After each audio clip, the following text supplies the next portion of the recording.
Hey, what's up, everyone? Happy Monday. It's 30th of January. It is the penultimate trading day of the month. So the first month of January, first month of 2023 is almost gone. I mean, where did it go? Where did it go?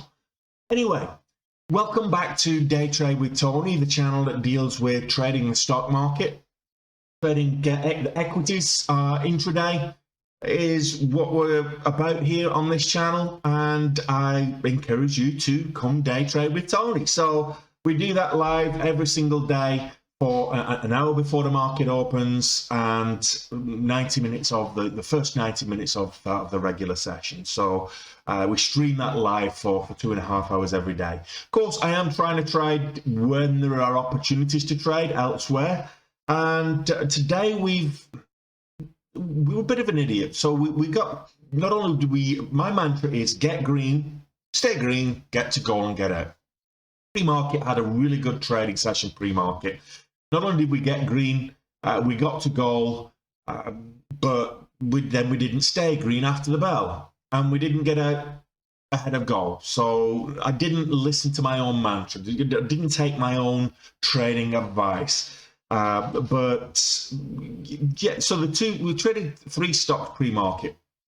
Traded Lucid for continuation, which was from it moved up really well last Friday, and we're looking for a continuation. And it didn't continue. We got in, and as it started to reverse, we got a pretty much scratch. We lost $150 on it. We traded G Medical. And so G Medical Innovation, and we were about 3,500 up on this pre-market. Ended up 8,000 down after the bell on this particular ticker. We traded Genius Group. So Genius Group, we traded that pre-market, and we got about 2,500 up on this as well. And then we ended up giving all of that back and 2,000 down. So those are what we traded pre-market. After the bell, we traded those 2 again, and that's when we gave the money back. So it was a classic lesson in, once you get to gold, don't get greedy. Don't start looking for other things to capitalize on. I guess I kind of succumb to kind of peer pressure, if you will. It's self-inflicted peer pressure because I'm streaming live. The bell's just gone. I'm already at gold. So in theory, if I'm going to exercise my own advice, I should just be locking my montage and not trading, just provide commentary for the duration of the live stream. But I didn't. I took a couple of trades and traded them badly, and they went against me. So I ended up with those 2 trades, over $10,000 down. And then I traded Carvana, and I went $7,500 down on Carvana as well. So about $17,000 down. Now, not great at all. The only saving grace, I guess, from that point of view is that we had a $48,000 day on Friday, and we're just giving some of that back. So $17,500 down as I'm closing the live stream. And just as the live stream ends, Carvana starts to make its move up and moves up quite substantially. So I continue to trade Carvana, and not only do I manage to make the $7,500 back, I made another $1,400 besides. So finished green on Carvana, but the other 3 trades where I was actually $6,000 up, they're red. So we're finishing the day just under $9,000 in the hole. So we've now created ourselves another little drawdown on the penultimate day of trading day of the month. So unfortunately, it'd be like that sometimes. I remember February last year, we got over a small account challenge, $5,000. We got over $100,000 in the last two trading days. We gave back 25%. So not what you want to be doing on the last couple of days, but we are over goal on the month, substantially over goal on the month. So let's take a look at the trades, and then we'll look at where we are. We'll talk about where we are on the month then. So let's take a look at the trades. What we started off with. The first thing we traded was G Medical. So G Medical, we traded this a few times pre-market. So we traded this here. As this moved up, I'm seeing it on the scanners. I'm getting a bit frustrated. It's already up quite considerably. I'm getting a bit frustrated because I can't trade till 7:30. It pulls back. I'm thinking I'm missing the pullback. I'm missing the entry. It moved up again, then pull back again. So I'm able to. I got in here, and then I was add to my position there for a move up. It broke the $0.50, so I took some profits off at the $0.50, and then when it broke, made a new low here. That's when it exited the position. It came all the way back down, and then it started to sell off. Came all the way back down to the VWAP. It did a lovely double bottom VWAP bounce, and as it moved, we got the breakout here at this level here at 585. And when you look at this, it's a key level, 585, because also acted as support there, 585. So we get the double bottom, and the middle of this is 585, which acted as the resistance. So that's the level I'm looking at for the breakout, 585, and we get the move up. I'm able to get in there, to trade that all the way up, and so we got it. We didn't trade this piece, but we got it there, and as we're coming into the bell, as you can see, it got a pop up at the open, and so we're getting into a halt. I get in on resumption as this moves up. So I was looking for the break of 680.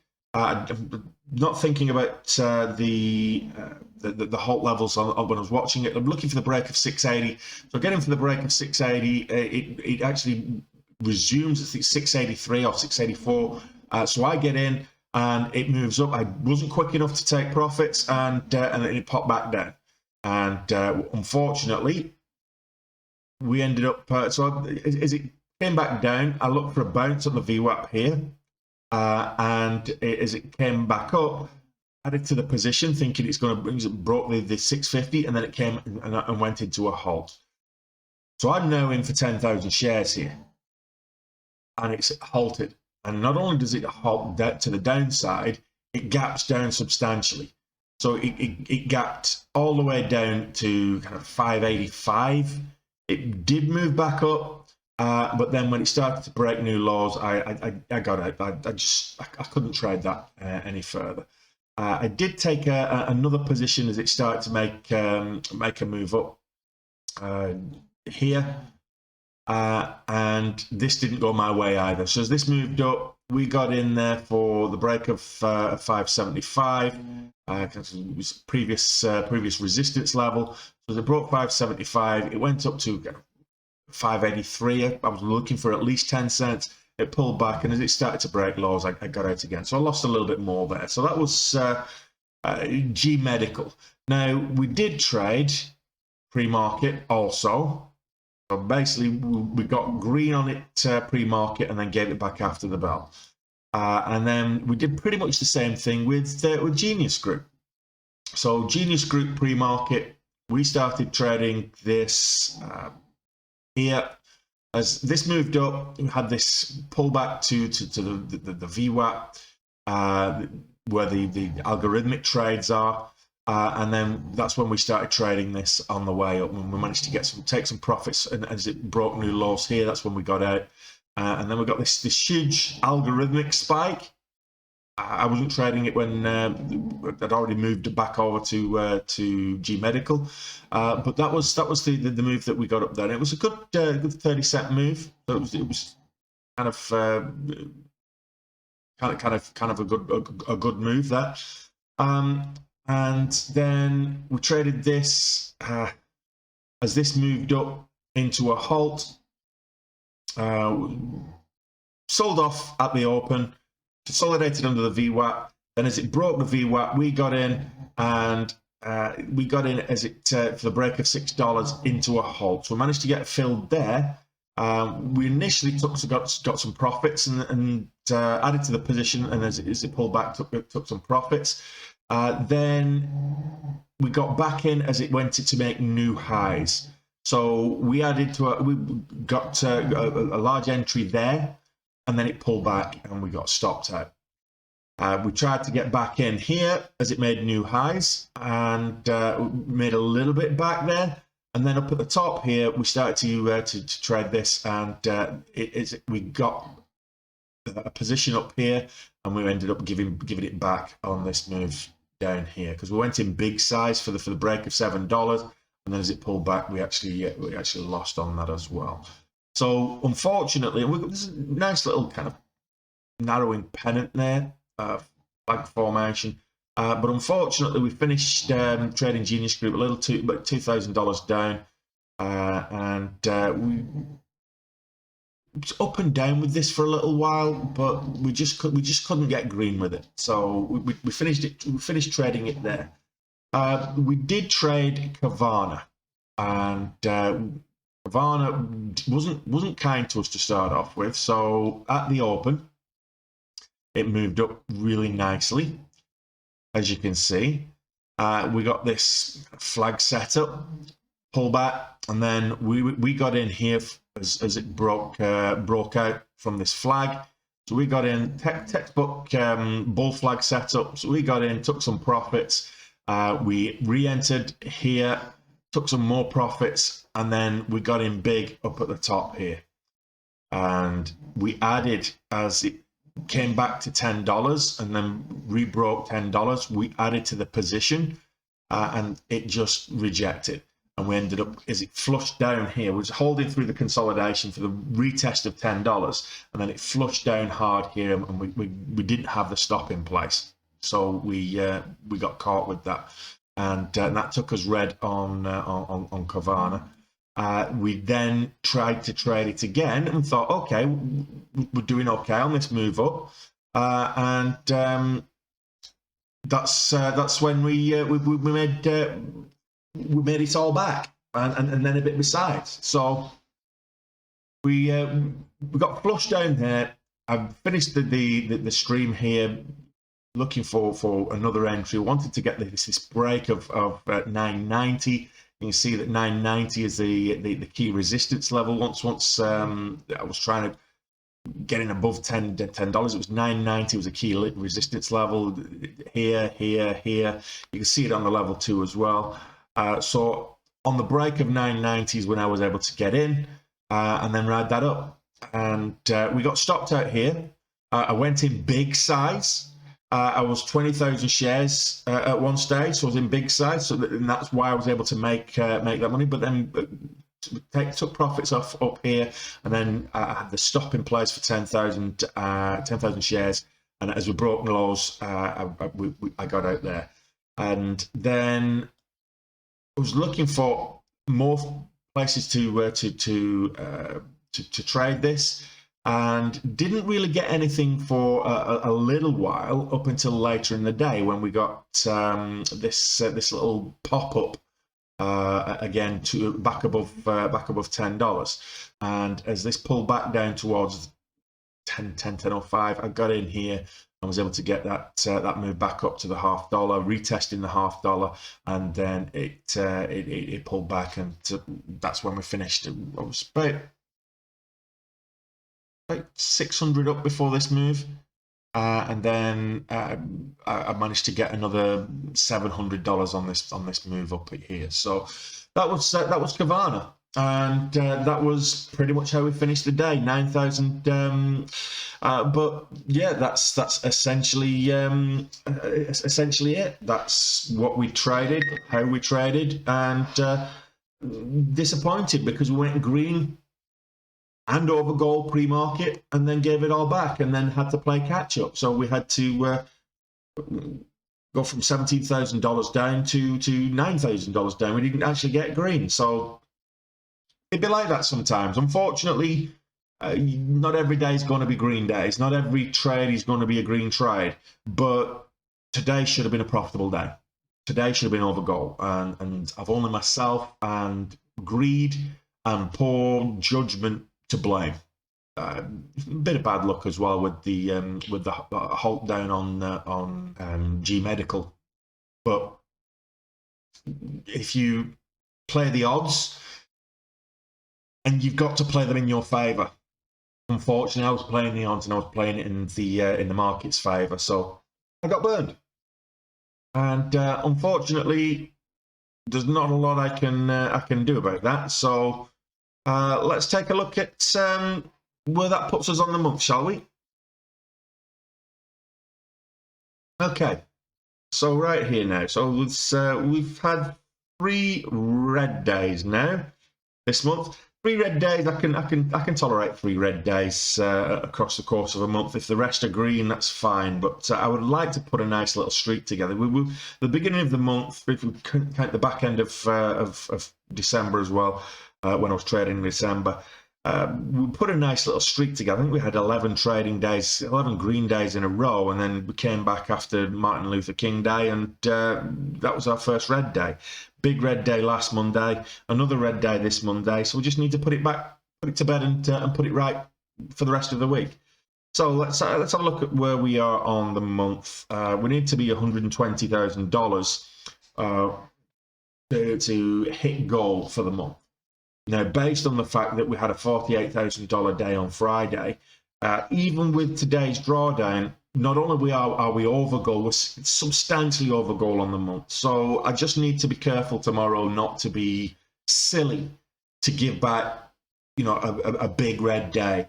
We'll be finishing January over goal because we already are, but we'll be substantially over goal. So I don't really want to be giving anything back to the market tomorrow, but if I have another red day, it's got to be a small red day, because $150,000, $153,000 after change on the gross level is our January results today in terms of profit. That's $8,500 per day on average. My average that I'm setting myself for the year is $6,000. So we're substantially over goal, not just on the daily average and on the month, but we're giving ourselves a nice cushion into February. So we're going into February ahead, and we look forward to continue with the ratios that we're having. In terms of win-loss expectation, my profit factor is like 2.31.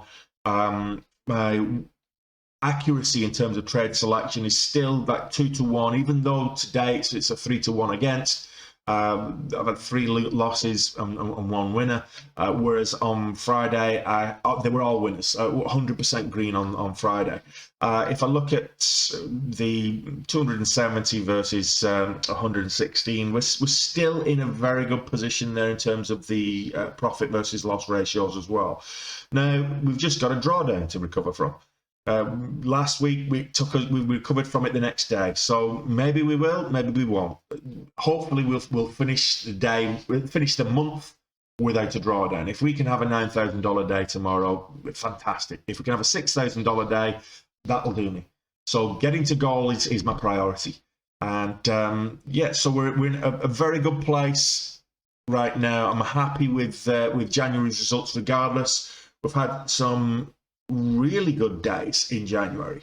If I look at the days and times, so I've had 1, 2, 3, 4 days where I have had over $20,000. Now, a $20,000 day, they don't come very often, and I've had 4 days over $20,000 in January. So I can't complain about that. Yes, I've had a 25,000 losing day, and a couple of mediocre, above goal to the downside losing days as well, and 7 to 200 and 8,900 today.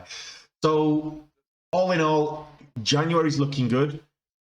It seems like we're getting some good volatility back in the market. We've got a lot of catalysts kicking off this week. We've got earnings for a lot of big blue chip companies. We've got the FOMC meeting and the rate decision on Wednesday. We've got the Bank of England and the ECB rates on Thursday, which will have a wider impact on the global economy. We've got jobless claims and jobless numbers. There's a whole bunch of different catalysts that are happening this week. So it's a busy week. We've got, I think there's about 8 or 9 IPOs currently slated, unconfirmed, but slated for this week as well. So there's potentially some good volatility with new IPOs as well.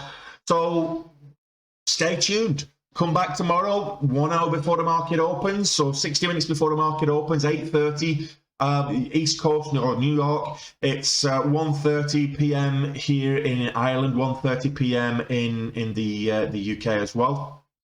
I'll be streaming for 2.5 hours every single day this week from that time onwards. Of course, I'm giving myself a little bit of a head start if I can. I'm allowed to trade from 2 hours before the market opens, but it's been very quiet and tranquil over the last month or so. So I've moved my start time for the live stream to only an hour before the market opens. You let me know in the comments if you want me to go back to streaming earlier and finishing the live stream a little bit earlier. Then I'm happy to do that. Kind of move the 2.5 hours back, or if you prefer this these particular time slots, the last hour of the pre-market from the first 90 minutes of the regular session. Again, let me know in the comments which way do you prefer it, and that's the way I'll continue with it.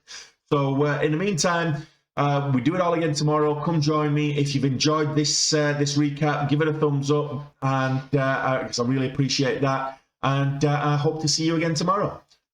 Catch you later.